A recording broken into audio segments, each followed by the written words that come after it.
Hai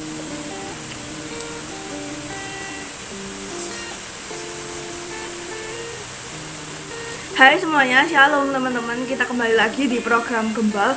Tapi teman-teman, sebelum kita mulai bahkan membreakdown satu persatu, teman-teman, mari kita berkumpul dan bersatu di dalam doa. Tuhan, terima kasih Tuhan buat hari ini. Tuhan, buat nafas kehidupan yang bisa kami rasakan Tuhan hari ini. Tuhan, tiba saatnya Tuhan kami hari ini yang bersatu Tuhan membaca, membreakdown sedikit dari firman-Mu ya Bapak.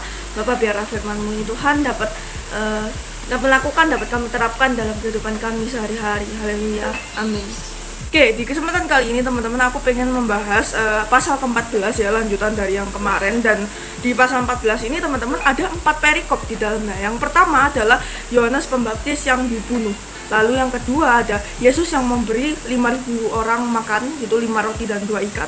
Lalu yang ketiga ada Yesus berjalan di atas air. Dan yang keempat teman-teman adalah Yesus menyembuhkan orang sakit di Genesaret. Oke, aku mau membahas keempat pasal tersebut ya secara keseluruhan gitu. Dari yang pertama yaitu seorang Yohanes Pembaptis yang dibunuh. Kayaknya kalian semua udah tahu deh, aku rasa ya, bagaimana ceritanya sampai Yohanes Pembaptis itu dibunuh. Tapi aku mau ceritain aja nih secara cepet aja ya.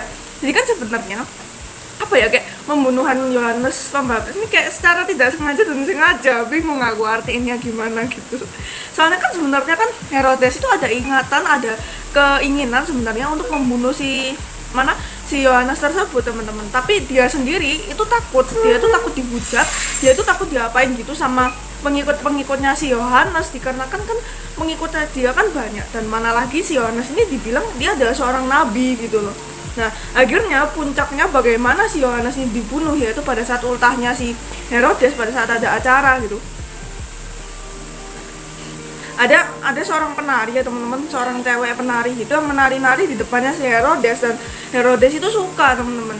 Dan at the end si Herodes bilang, kamu mau, aku akan kabulkan apa yang kamu inginkan, seperti itu. Ternyata si orang tuanya alias mamanya itu teman-teman nyuruh si anak ini untuk minta kepala Yohanes di sebuah talam. Ya at the end Yohanes dipenggal gitu loh, karena permintaan si perempuan ini. Mana lagi Herodes sudah janji gitu kan. Dan di akhir perikop diceritakan bahwa Yohanes Pembaptis akhirnya meninggal dan dikuburkan sama murid-muridnya, seperti itu.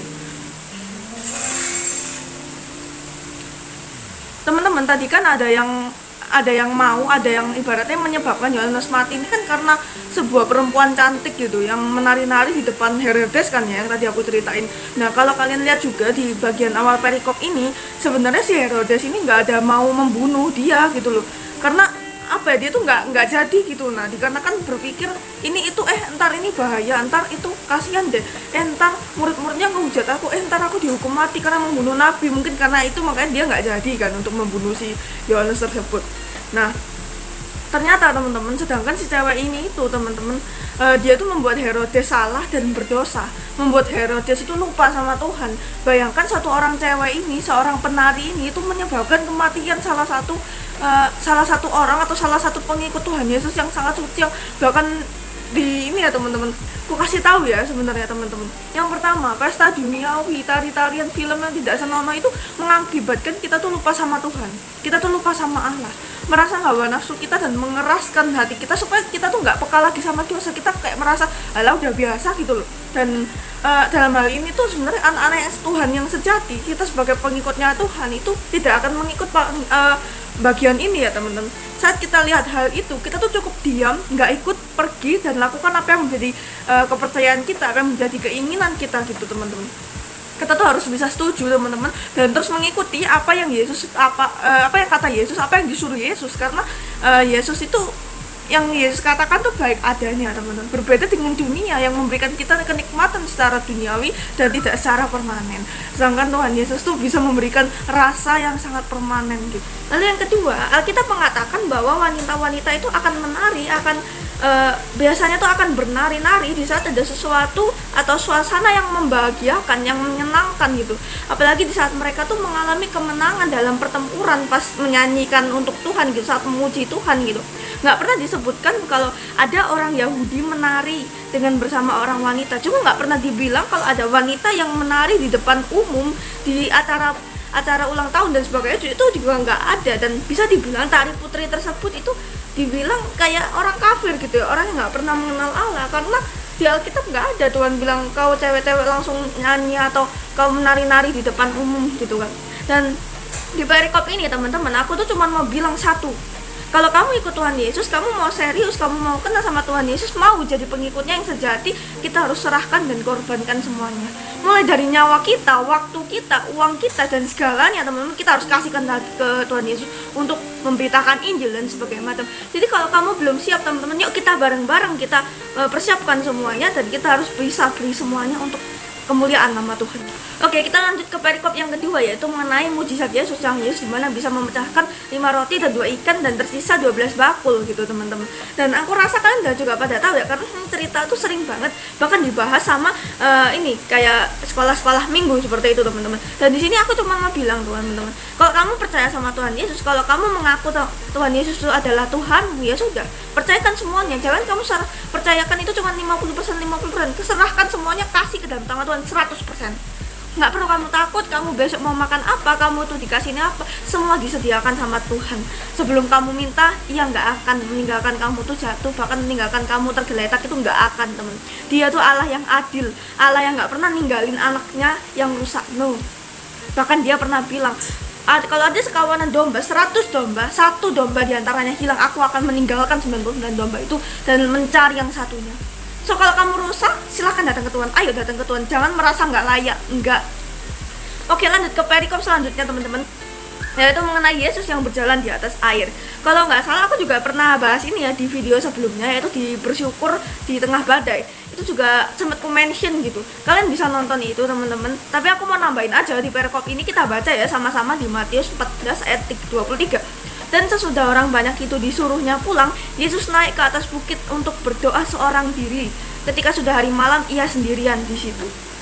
Aku mau teman-teman, kita semua itu dapat berdoa, kita itu dapat percaya meskipun ada badai di depan, meskipun ya kalau kita pikir tuh kita nggak akan mungkin menang melawan mereka, kita tuh nggak akan bisa kayak nggak mungkin, ini tuh udah gini-gini, nggak boleh teman-teman.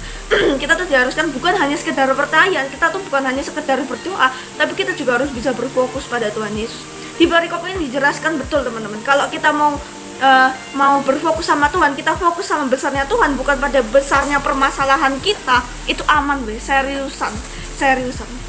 Kan coba lihat ya, pas Petrus tidak fokus sama Tuhan, pas Petrus goyah imannya, goyah doanya, lihat, at the end dia jatuh, dia udah nggak bisa jalan di atas sama air sama seperti Yesus. Bukan hanya kasih teman-teman, kita tuh harus juga memberitakan, bahkan fokus sama Tuhan gitu loh teman. Kita juga diminta untuk nggak takut gitu loh sama badai yang kita miliki gitu. Kita lihat ya, coba di Matius 14 ayat 27 yang berkata, tetapi segera Yesus berkata kepada mereka, tenanglah, aku ini, jangan takut. So jangan takut Tuhan, jangan takut teman-teman di setiap badai yang ada, karena Yesus selalu menyertai kita. Yesus tetap ada di samping kita, namun Ia mau kita berproses. Kita disuruh berproses secara sendiri, mencoba menyelesaikan masalah itu, dan tentunya harus dibarengi sama doa, sama fokus sama Tuhan, dan lakukan segala sesuatu yang Tuhan mau gitu teman-teman. Yuk jadi teman-teman, ayo kita harus belajar teman-teman untuk nggak takut, untuk terus duduk diam di hadapannya Tuhan, serahin semuanya ke dalam tangannya dan istirahatkan semuanya tuh dalam tangannya gitu. Oke teman-teman, kita akan next membahas mengenai perikop yang terakhir, yang membahas mengenai Yesus yang menyembuhkan orang sakit di Genesaret. Ini sama ya seperti perikop yang 5 roti dan 2 ikan. Di sini membahas juga tentang mujizat apa yang dapat Yesus lakukan gitu. Dan ada satu kalimat teman-teman di perikop ini yang gila men. Kita coba baca dulu ya teman-teman. Di ayat ke-36 yang berkata, mereka memohon supaya diperkenankan menjamah jubah-jubahnya, dan semua orang yang menjamah menjadi sembuh. Wow. Asal menjamah jubahnya saja teman-teman, mereka sembuh. Aku jadi keinget teman-teman sama kata-kata atau sebutan Tuhan yang Jehovah Rafa. Tuhan Yesus tuh bukan hanya bisa menyembuhkan sakit secara fisik seperti menyembuhkan orang di Genesaret saja teman-teman, namun Ia juga dapat menyembuhkan luka, menyembuhkan sakit secara jiwa yang ada dalam hidup kita. Yesus itu juga bisa mengisi kekosongan kita yang ada dalam hidup kita. Ia dapat menjadi mengisi kekosongan yang ada di tengah donat gitu teman-teman. Jadi yuk teman-teman, kita banyak-banyak kenal Tuhan Yesus lebih lagi gitu. Kita lebih ini ya, make a deep relationship, sama seperti yang aku sering bilang juga. Dan ingat, kalau Tuhan tuh nggak pernah ninggalin kita. Dia itu orangnya, ya tuh Jehovah Rafa yang dapat memulihkan segala sakit kita, segala sakit yang ada di hati kita, sakit yang ada di badan kita secara fisik dan sebagainya macam. Dan ia akan memulihkan kita untuk menjadi yang lebih baru lagi, teman-teman. Oke, thank you teman-teman. Salam ora et labora, yaitu berusaha dan berdoa. Thank you.